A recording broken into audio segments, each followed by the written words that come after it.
ॐ विश्वं दर्पणदृश्यमाननगरी तुल्यन्निजान्तर्गतं पश्यन्नात्मनि मायया बहिरिवोद्भूतं यथा निद्रया यः साक्षात् कुरुते प्रबोधसमये स्वात्मानमेवाद्वयं तस्मै श्रीगुरुमूर्तये नमः इदं श्रीदक्षिणामूर्तये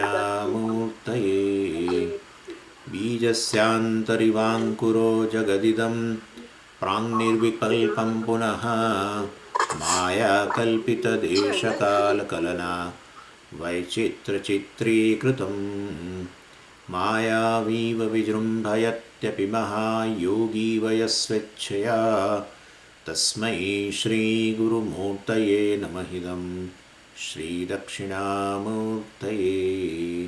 तस्मै श्रीगुरुमूर्तये नमः इदं श्रीदक्षिणामूर्तये ॐ सहना भवतु सहनौ भुनक्तु सह वीर्यं करवावहै तेजस्विनावधीतमस्तु मा विद्विषावहै ॐ शान्तिः शान्तिः शान्तिः सदाशिवसमारम्भां शङ्कराचार्यमध्यमाम् अस्मदाचार्यपर्यन्तां वन्दे गुरुपरम्पराम् ॐ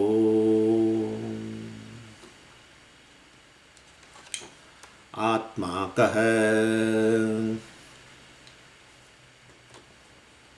स्थूलसूक्ष्मकारणशरीरात् व्यतिरिक्तः पञ्चकोशातीतः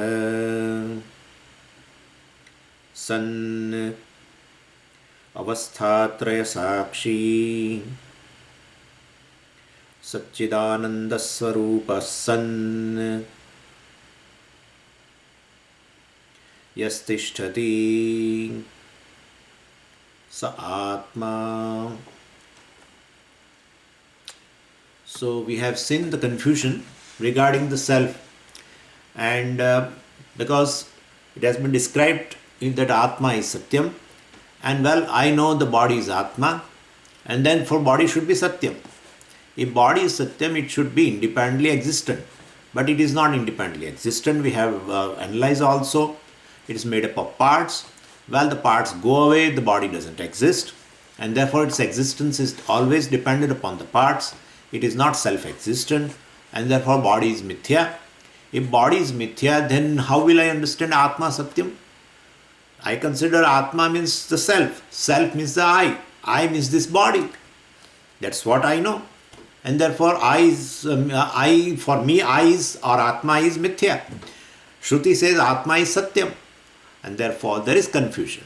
Why? Because if anything which is mithya always is non-separate from the Satyam, and therefore being non-separate, you take one thing for the other, and therefore you take body as Atma, body is taken for Atma, Atma is taken for the body, and the limitations of body you feel they are the limitations of the self, Atma, and therefore basically this is called confusion. And then there are methods of analysis to resolve this confusion. They are called prakriyas in Vedanta, and this confusion is regarding self only. Anyway, so there are methods to resolve the confusion about Atma, and there are three methods is indicated in the definition of Atma. Sthula Sukshma Karana Sharirat Vyatiriktah. So Atma is something which is distinct from these three bodies: physical body, subtle body, and causal body. What is causal body, what is physical body will be defined later after this section. Then what is another prakriya, what is another method of resolving this confusion? Then it is told panchakoshatitah. These three bodies itself are divided into 5, because every layer is basically considered as a Atma. This 5, the kosha is nothing but a layer of an experience. So we find that there are 5 common level of experience, because this confusion is universal. So layers of experience also is universal.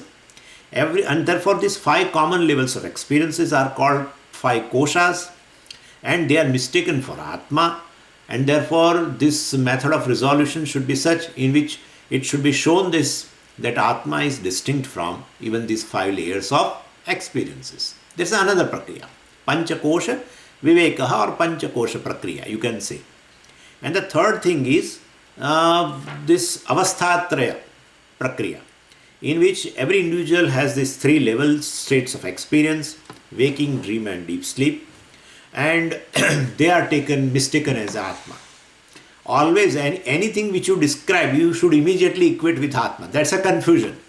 So, the waker. Okay, waker is waker. Dreamer is dreamer. Deep sleeper is deep sleeper. No. Waker is I. I am waker. Okay, so waker is mistaken for Atma.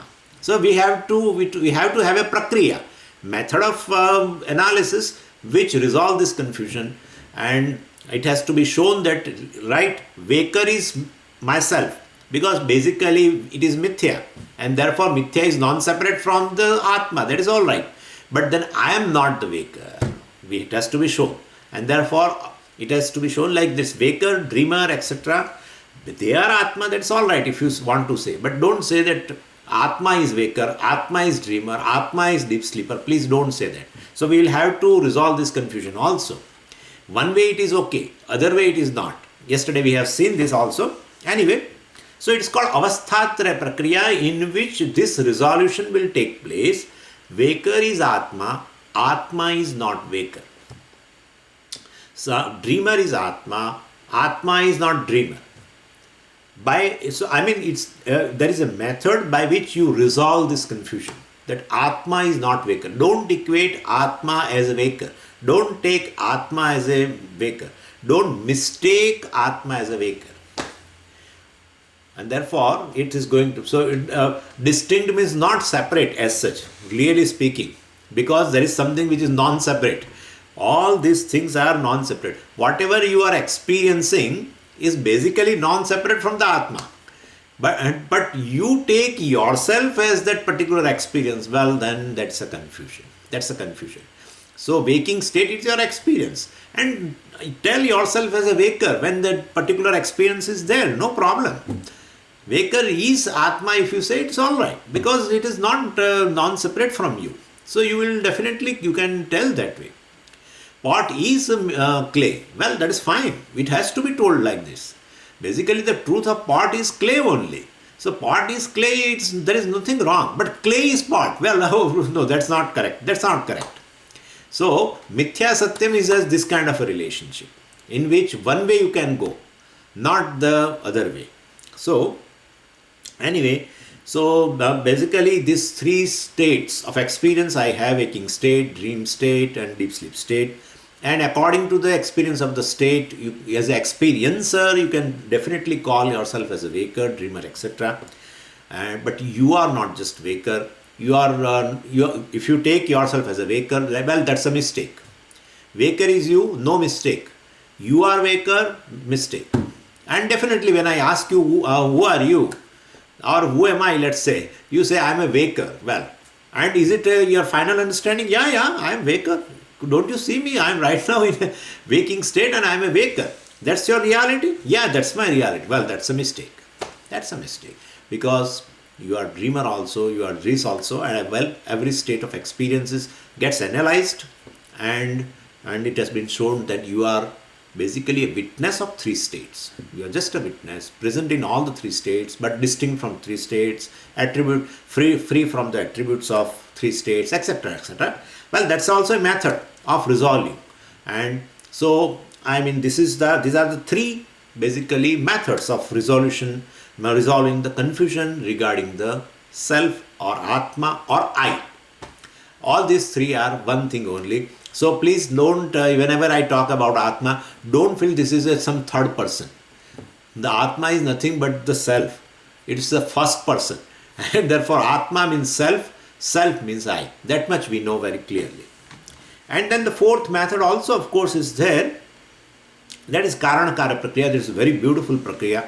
And by which you will definitely understand the nature of oneself. So these are the methods, and then we started with also the first prakriya called Sthula Sukshma Karana Sharirat Vyatirikta. That part of the definition we are trying to understand.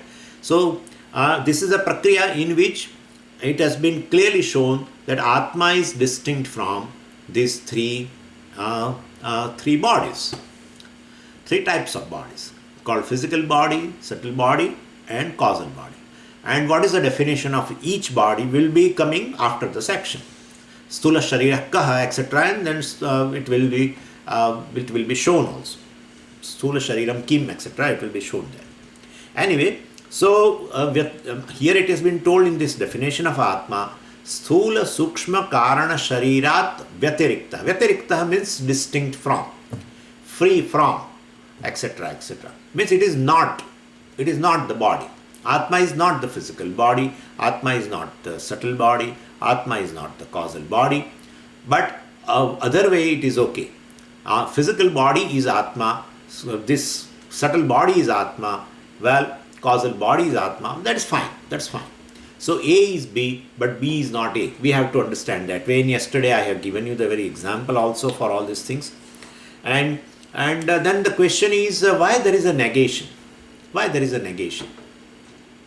That you are saying Sthula Sukshma Karana Sharirat Vyatirikta, distinct from, means they are not this body.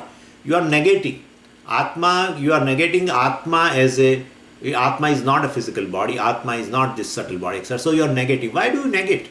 You want to define, tell exactly what Atma is. Don't say Atma is not this, Atma is not this, Atma is not this. That doesn't leave. Mere negation, when you want to define something, mere negation will not clarify the thing. If I ask you, what is this rosewood tree? And then you tell me rosewood tree is not a mango tree, rosewood tree is not this tree, rosewood tree is not the pine tree. Well, it is not defining. So negation cannot define. Then why are you negating? Because you have already taken it, you have mistaken as a body. Atma is already mistaken as a physical body. That's what your expressions are. Atma means I. And I you always equate with the body. When you are saying I am tall, in your understanding, body and Atma are not different things. And therefore, since you have taken Atma, you have mistaken Atma as body, we will have to negate, well, Atma is not physical body. That is why negation is essential. Where there is a mistake, occasion of a mistake, where there will have to negate. Whenever there is an occasion and that occasion is of a mistake, there should be negation. Any occasion of a mistake, you will have to negate. Otherwise, it would not clarify. And therefore, prasaktasya pratishedha, we say pratishedha means nishedha, negation. Prasakta means a prasanga. Occasion is there. Already a mistake has happened. Atma is taken as a subtle body. Where I have never told you that I am a subtle body. Yeah, but you are telling that I am very kind. I am Swamiji. I am having I'm having a dispassion. I am having a dispassion. Then you say I am having a despair. Anything. Lot of D's are there. I am having a disgust. So all D's you are saying. That this disgust, etc., dispassion, etc., are not there in Atma. They are basically in the mind. And mind is a part of the subtle body which will be coming. So anyway, so you are expression. And that's not mere your expression. Don't take it everything on you. It's a universal expression. And therefore, whatever is in the mind, you take it yourself to be. Fear in the mind, you say, I am fearful. Compassion in the mind, you say, I am compassionate. Well, so you and the mind are equated totally. Then we have to tell you are not the mind. That's how negation is negation is effective. And well, mind is Atma. That's correct. That's correct. Mithya is never separate from the Satyam. Wave is water. Well, fine. Wave is Mithya. Water is Satyam. Wave is non-separate from the water. And therefore, wave is water. If you say, there is nothing wrong. A is B, no problem. But water is not wave. Because whenever if otherwise water is wave, water will only exist in the form of wave. Well, that's not the case. Right now in my bucket there is a lot of water, but there is no wave. So water exists independently without being wave. Wave, for its existence, it has to be dependent on water.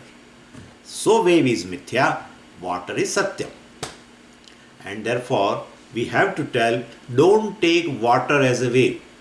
Wave is water, correct. Water is wave. Well, that's not correct. Therefore, here also, since the expressions are such, well, we will have to tell Atma is not subtle body, Atma is not gross body, Atma is not causal body, etc. That means Atma is not ignorance also. Because you tell sometime that I am ignorant also. These karmas are affecting me, Swamiji. I am having a very bad prarabdha. Well, you are saying all these things. Therefore, it shows you take yourself to the causal body. These are the attributes of the causal body. Well, and therefore we will have to tell you that please don't take it. Why should not I take? What's your problem? Even if I take, what's your problem? Let me take. But you are suffering, sir. Taking yourself, when you take any attributes of any body, sorrow is unavoidable. Final result is you are going to get struck to the sorrow only. Anytime when you equate yourself with the body, you mistake yourself to the body, the final result is sorrow only. Only sorrow. You can reflect upon after the class. Anytime sorrow is inevitable. And let the sorrow be. What's your problem? But you whenever the sorrow arises in you, and when you consider yourself as sorrowful, well, you become very, very restless. Why should you be restless then? Let the sorrow be there. If sorrow is your nature, then definitely these three bodies also is just not, the Atma is nothing but the three bodies which will generate sorrow, and then sorrow also will be your nature. But sorrow, you want to remove the sorrow. You always try to find the cause of sorrow. That indicates it's not your nature. If you try to find a cause of the sorrow and you get the cause of the sorrow, well, that's not your nature. Not only that, sorrow has come and now you are putting some efforts to remove them. That also indicates it's not your nature. What's your nature? You will be comfortable with. You will not find the cause of it. You will not complain for it. And therefore, if you complain for it, definitely, Swamiji, I have become so much, I get sorrowful today.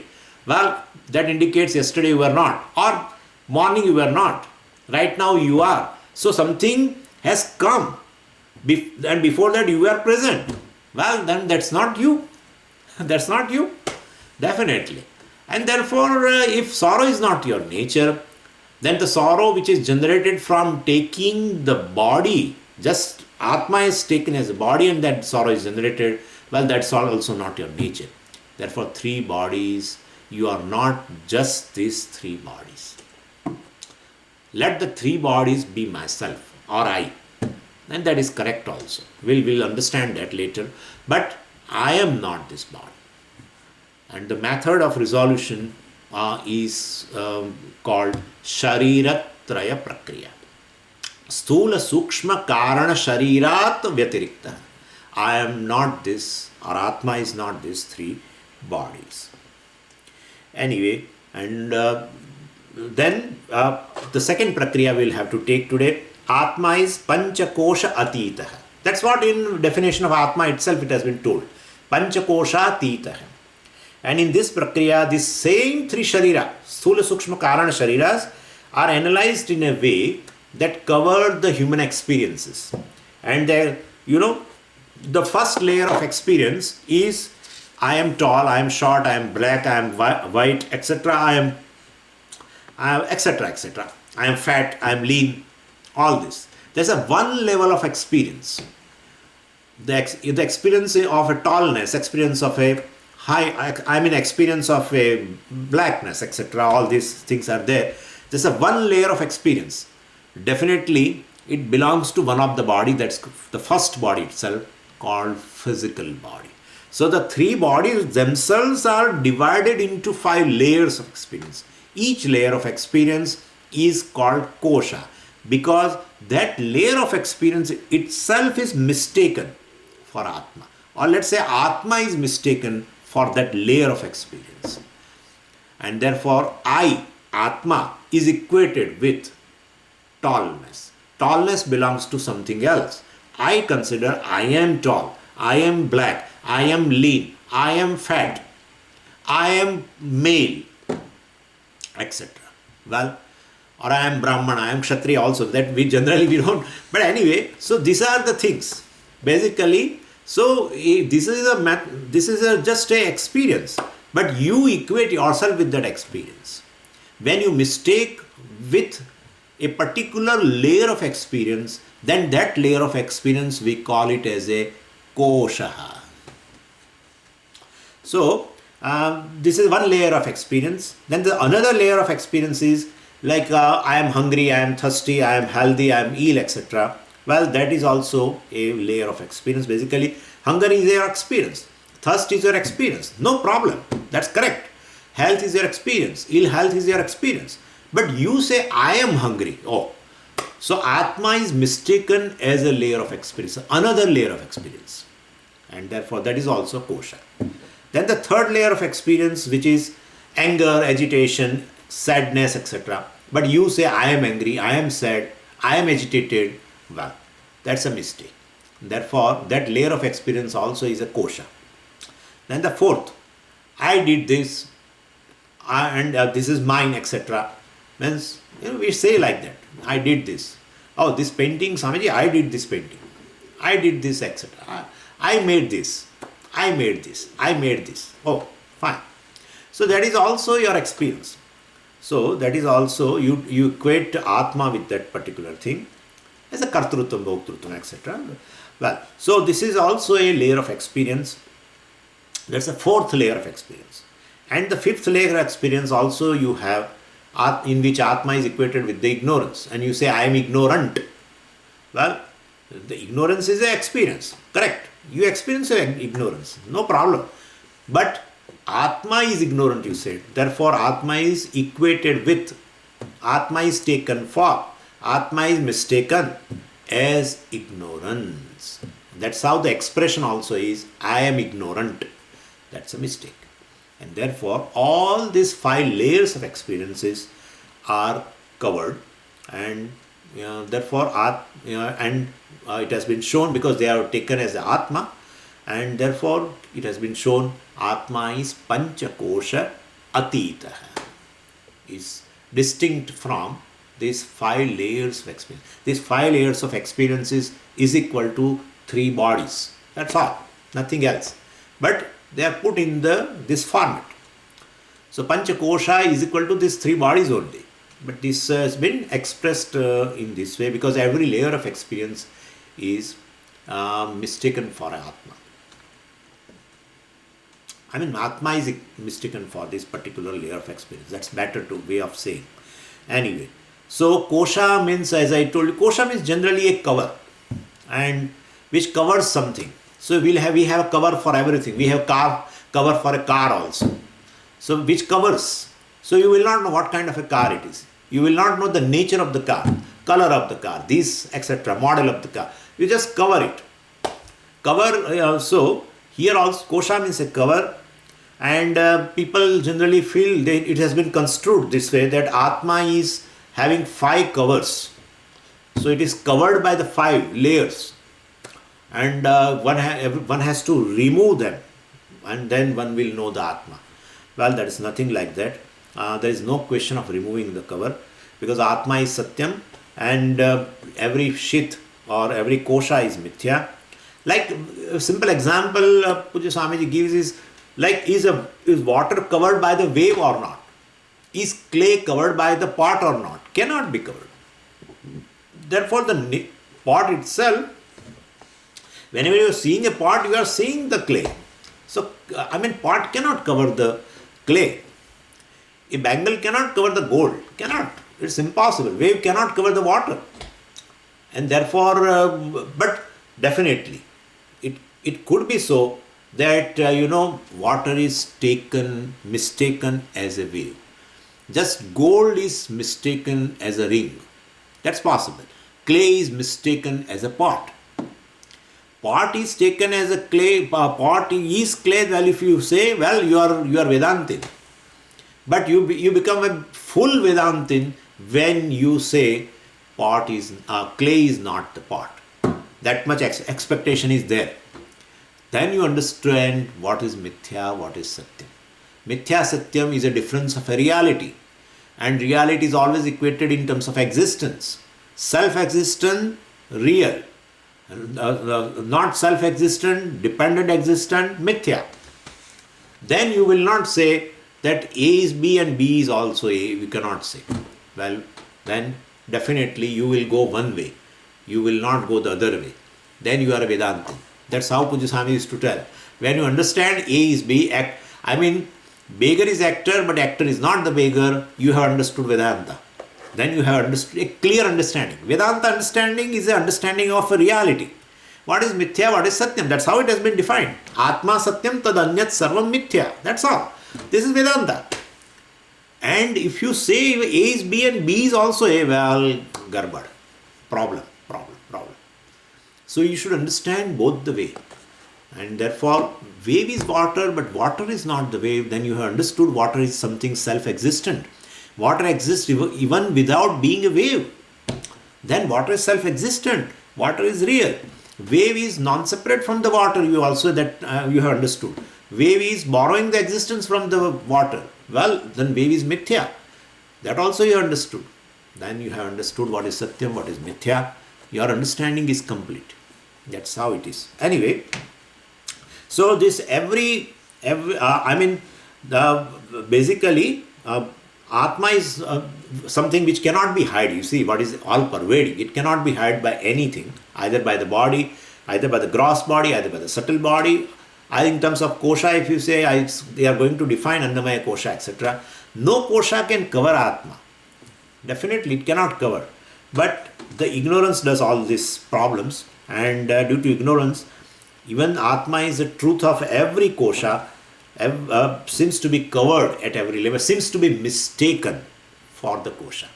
That's all it is. Seems to be mistaken for the particular kosha, and therefore kosha has as though covered the nature. Because you take Atma as a particular kosha due to ignorance. Due to your ignorance of the self, you take Atma as just a kosha. Atma is Annamaya kosha. That's if you say. But I am not saying like that. But you are telling I am tall. You are telling I am tall. I am short. I am fat. And that's your understanding. That is not your transactional reality. You say this is what I am. That I am tall. That's a reality for me. Well, then that's a problem. Atma is mistaken for a first kosha, first layer of experience. Tallness is your experience, that's correct. Tallness belongs to the body also is correct. But basically, this is the thing. So Atma is mistaken for a prana, and so you say I am hungry, I am thirsty. Atma is mistaken for with the mind also, and you say that Atma is I am compassionate, etc. So all Atma is always mistaken for this particular experience, and so that particular experience has as though covered the Atma's nature, but real nature. So we say it is a cover or a kosha. Anyway, so these 5 layers of experiences are mistaken. Atma is mistaken for these 5 layers, and therefore we are saying this thing. So Atma is basically, we will have to tell you, Atma is distinct from these 5 koshas. Like we have negated, Atma is distinct from 3 bodies, because you have mistaken them as a body. Atma is mistaken as a body, so we will have to negate. Same way here also we are negating. Atma is distinct from, free from these 5 koshas. Means Atma is not Annamaya kosha, Atma is not Pranamaya kosha, Atma is not Manomaya kosha, etc. etc. That will be this. What are the 5 koshas? What is the definition of each kosha will be following. That will come. Then the third prakriya is Atma is Avasthatraya Sakshi. Avasthatraya Sakshi. That is also a part in definition, it has been told. Atma is analyzed from the standpoint of three states of experience. Avasthatraya is these three states of experience. So, should I take Atma or I as just a waker, or a dreamer, or a deep sleeper? Because waker is me, and the waking state also is for myself. And therefore, should I take Atma or I as just a waker, or a dreamer, or a deep sleeper? If you ask this question, well, it is neither of these three. Basically, Atma is present in all the three states, correct? And according to the experience, the state of experience, definitely, experience of the state, you may consider yourself as a waker, you may consider yourself as a dreamer, you may consider yourself as a sleeper, fine. It's a transactional thing. But you just take that Atma is waker. Well, we will say there are no attributes of a waking state present in the Atma, because when it goes to the dream state, no attributes of a waker you will find there. And therefore, Atma is so distinct from the waking state and the wakerhood. And so, Atma is same way distinct from the dream state attributes, and also as a dreamer.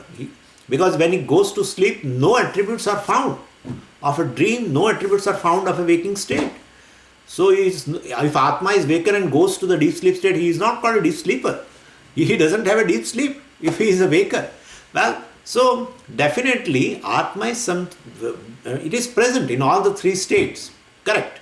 But basically it is distinct from three states, and distinct from three states rather than saying it is witness, because it is present in three states but does not possess, Atma does not possess any attributes of any state. It is free from the attributes of all the states. Therefore, we will say Atma is just a witness of three states. Because we will not tell Atma is distinct as such. Because Atma is present in all the three states and gives its introduction as a waker, dreamer and deep sleeper also. And so, still it is free from the attributes. Therefore, we say Atma is just a witness of three states. This is also a prakriya. So, it's called Avasthatraya Sakshi.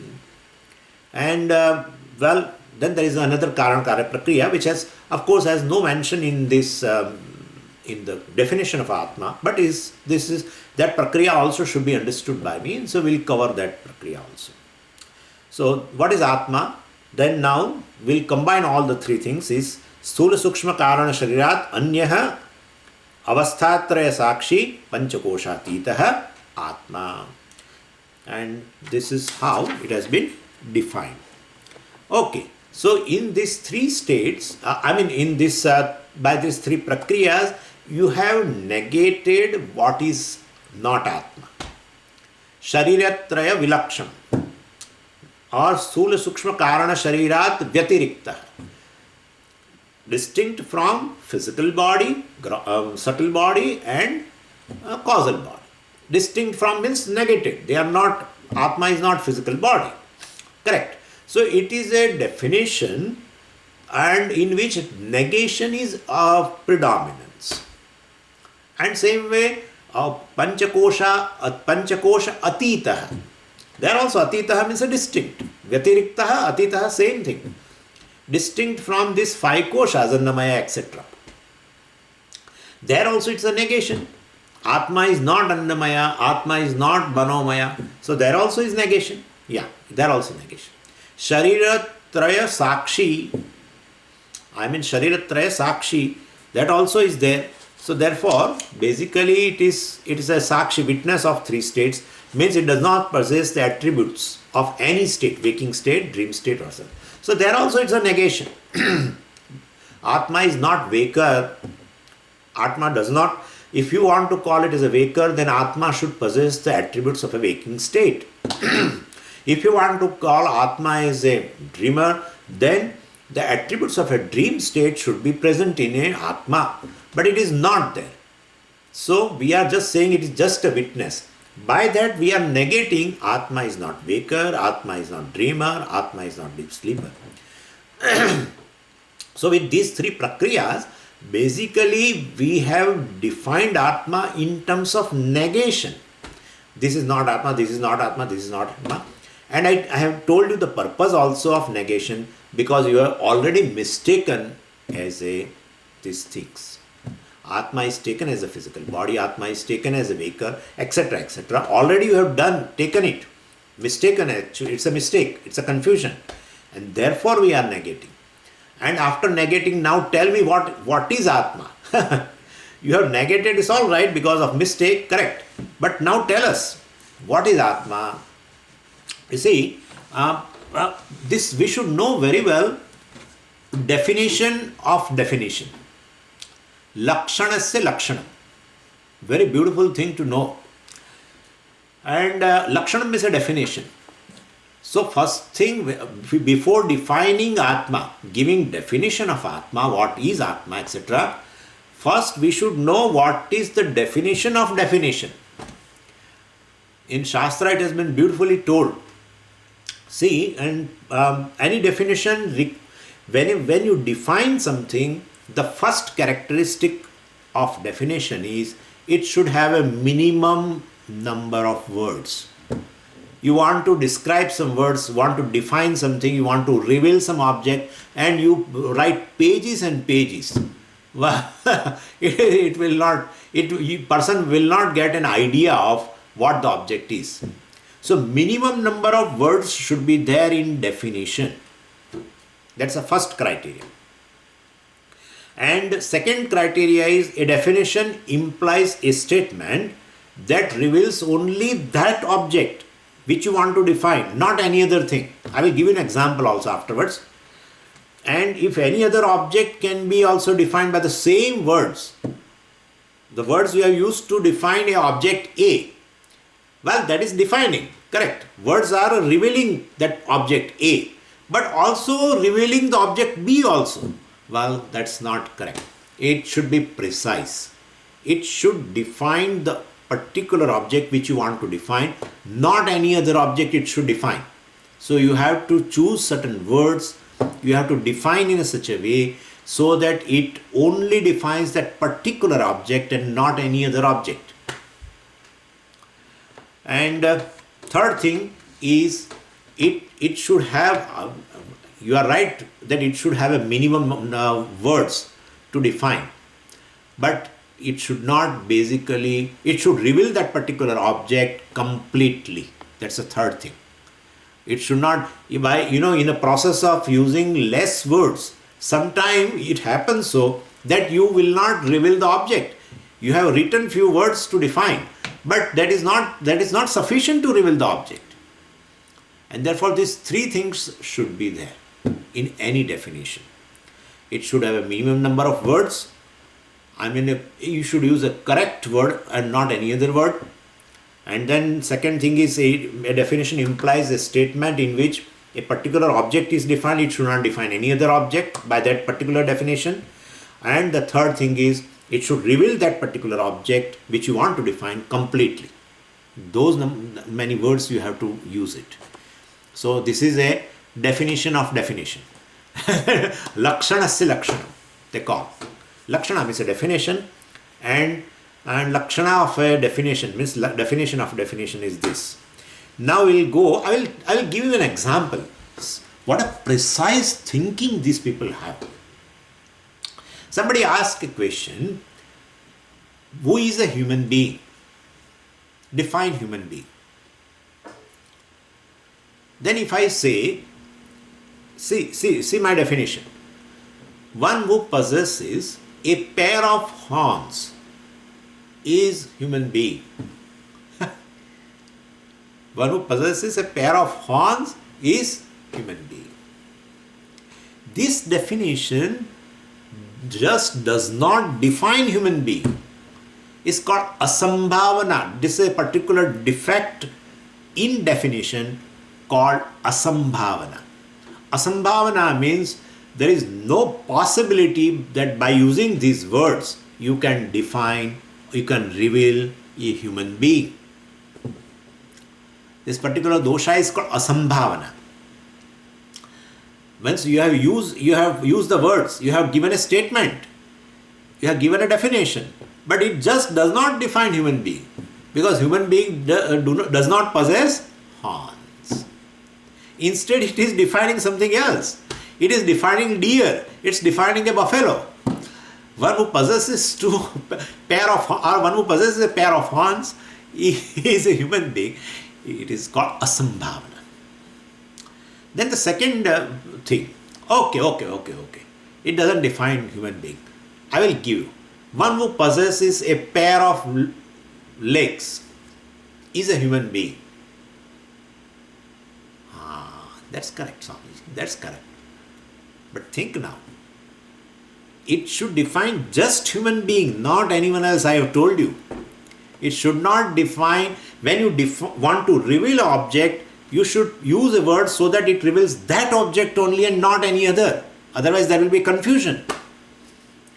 You want to introduce that object to somebody, so you are defining.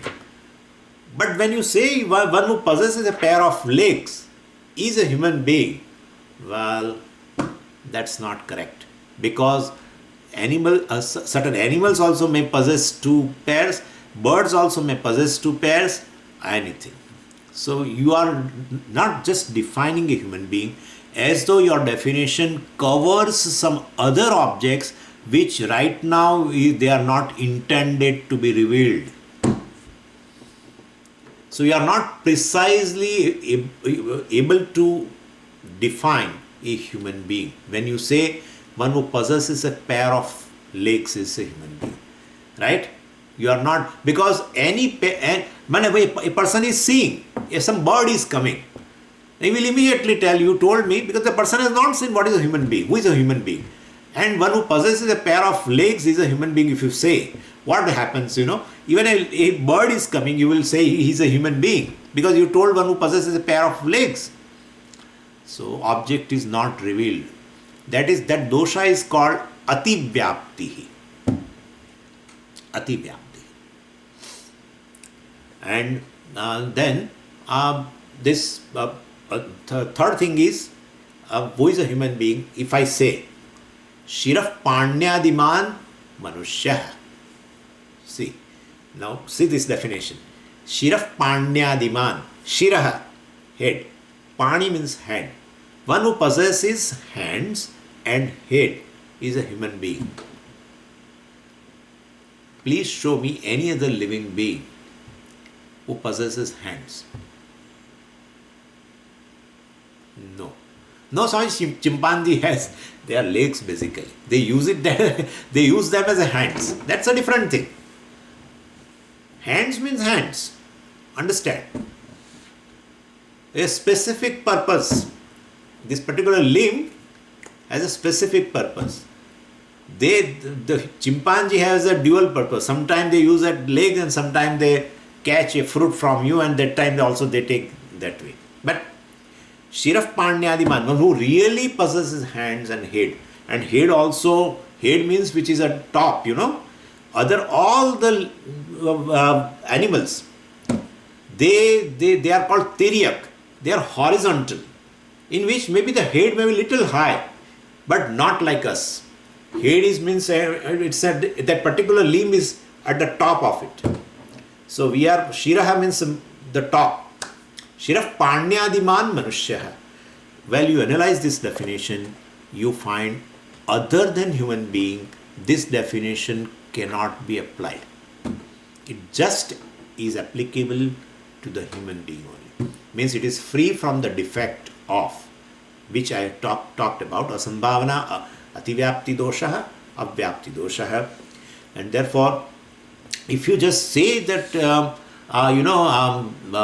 suppose if I say one who possesses head is a human being, well, that's not sufficient. You have to tell this also.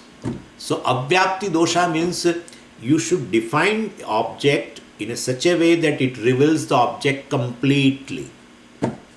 So to remove the defect of avyapti, you should tell Shiraf Panyadiman, one who possesses head and hands is a human being.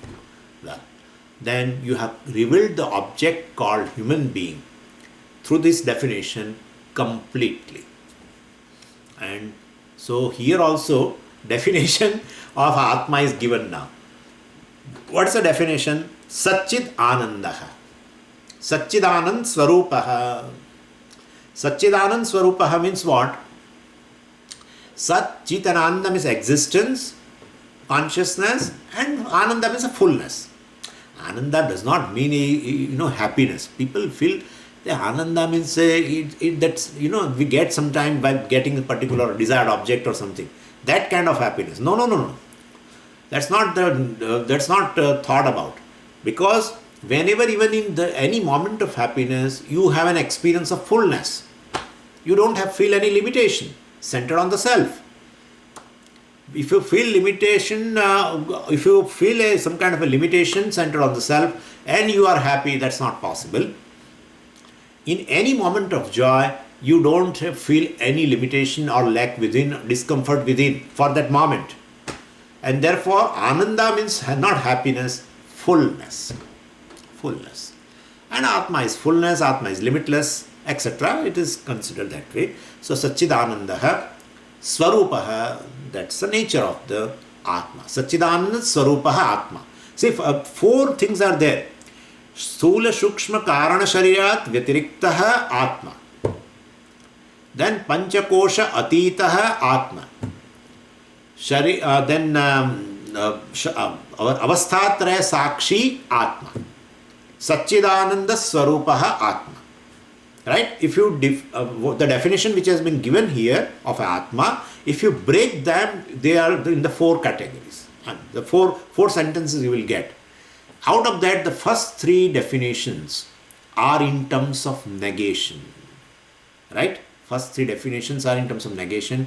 It is Atma is not this, Atma is not this, Atma is not this, etc.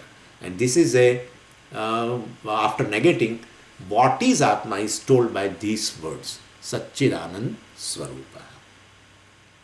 So this is what our understanding of Atma should be. That's all. Atma is, of course, body and Atma are confused, and then we have not told at that time what Atma is basically. Body is mithya, and therefore Atma, which is Satyam, should be right there. That's correct. But in other things, in the examples of Satya and Mithya which we have given you, you know both the things. When I say wave is Mithya, water is Satyam, you know what water is, you know what wave is, everything you know. But here what Atma is, you don't know. So we will have to tell what Atma is basically. And therefore we are telling you Atma is Satchidanand Swarupa. You know what pot is, you know what clay is, and therefore I say clay is Satyam, you immediately appreciate. You know pot and you know clay, everything you know. But here if I say body is Atma, Atma is not body, etc. Body is Mithya, Atma Satyam. What is that Atma? Because that we just negated earlier. Now it has to be told what Atma is also. And therefore, both kind definition should have both the things, negation and affirmation also.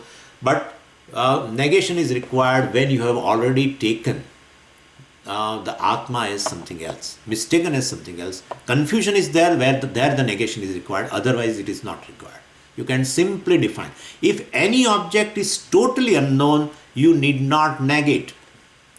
If object is known and unknown, means there is a confusion, definitely you will have to first negate what it is not and then tell what it is. So this is importance. Negation comes in a definition. You should understand that already what you want to define is already taken as that thing.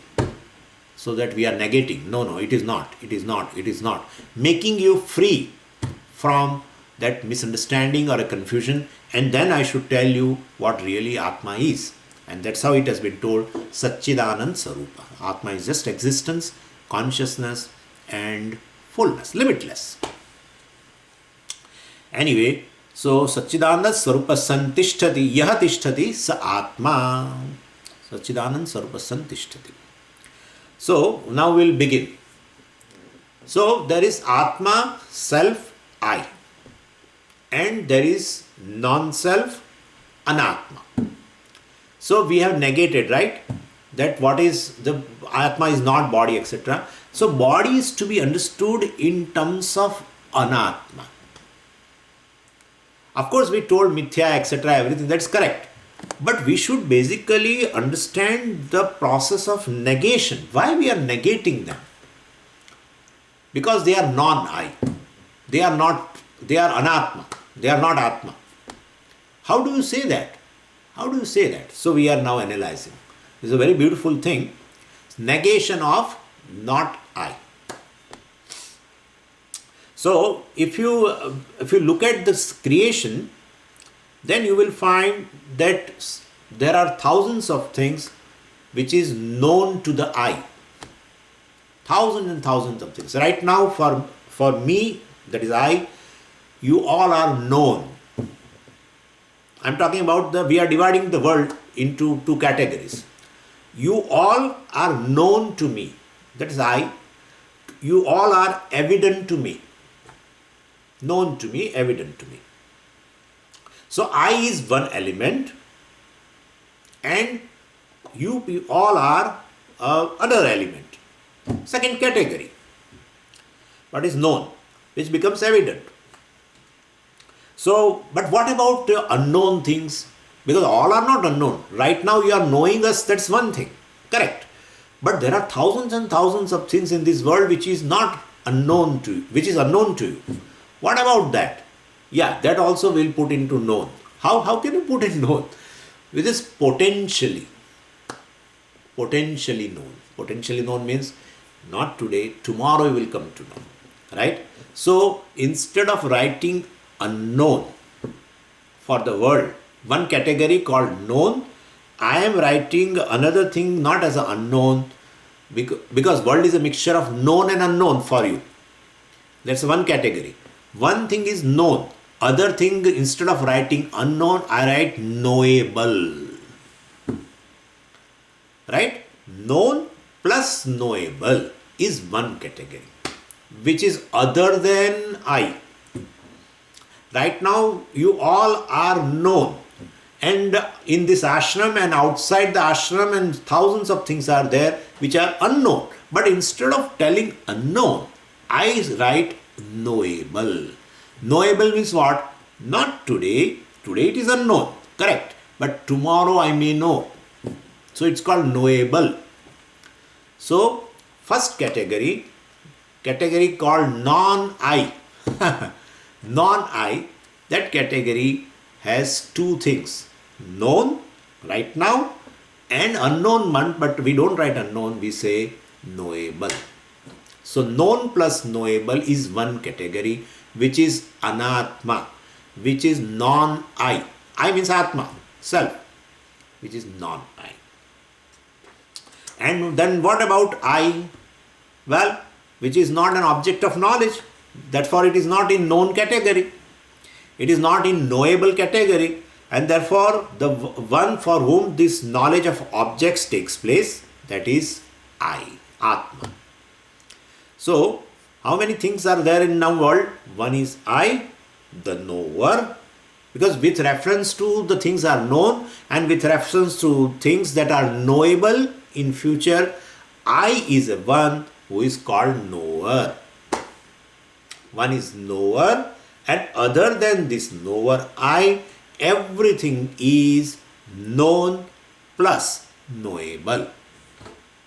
To begin with, we have two categories. To begin with, Pujya Swamiji says, to begin with. Please take this and underline. To begin with two categories.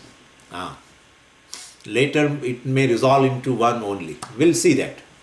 So, knower, I, and other than I, everything is known plus knowable. Will not write unknown. That is non-I. So everything else also includes that are not known to you, that is also you should include as a knowable. And what are those things which are knowable, which will be known in the future, which are not known right now, which you were calling earlier unknown? What are those things? Oh, several things, including devatas, right? Devatas, even heaven, everything. All these things are basically, heaven is not known to you right now. And suppose if our karmas are such that we may get in the next body, we may go to heaven, well, we will come to know. Therefore, right now unknown. In future it will be knowable. Right? In future you will know. Therefore it is knowable. Devatas also, you will be able to shake the hands with them. Of course, then Corona will not be there, so no problem. So in Swarga is a very sterile environment. Puja Swami used to tell, Swarga has a very sterile environment. And once you stay there, and then you come down here in this loka, you will find all kinds of bugs. You will be in problem. Like people from US, whenever they go to India, they always fall sick. Some problem, some dysentery, this, that, something happens to them. Because here comparatively sterile. Of course, Corona has proved otherwise. When I think of Corona, I feel India is a better place. Seems to be better place. Seems to be. I don't know what is potentially there. I just don't know. So it's unknown right now to me. Knowable in future through the media. So that will be there.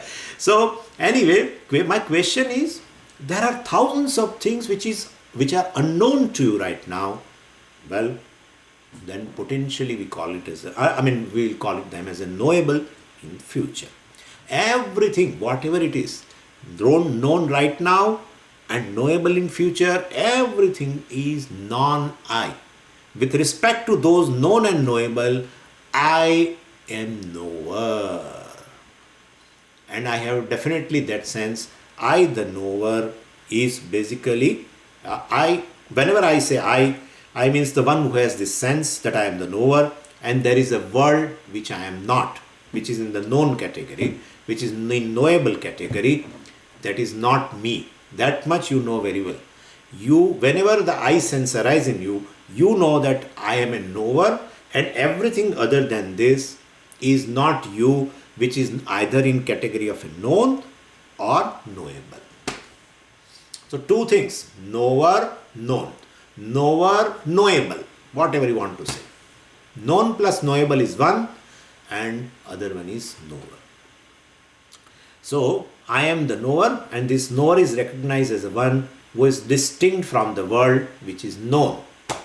Okay, these two things are there. And well, so there is a marking line between knower and known, not in terms of a physical line, not you are drawing a boundary, but in your mind there is a boundary. Please understand that. We are going to correct the boundary tomorrow. We are going to correct. Right now there is this category, this thinking you have, but clear distinction you have in your mind. I am knower, and other than everything is known. And we will have to correct the boundary tomorrow. There is a mistake there. Om Purnamadah Purnamidam Purnat Purnamudachyate Purnasya Purnamadaya Purnameva Vashishyate. Om Shanti Shanti Shanti. Harihi Om Shri Gurubhyo Namaha. Harihi Om.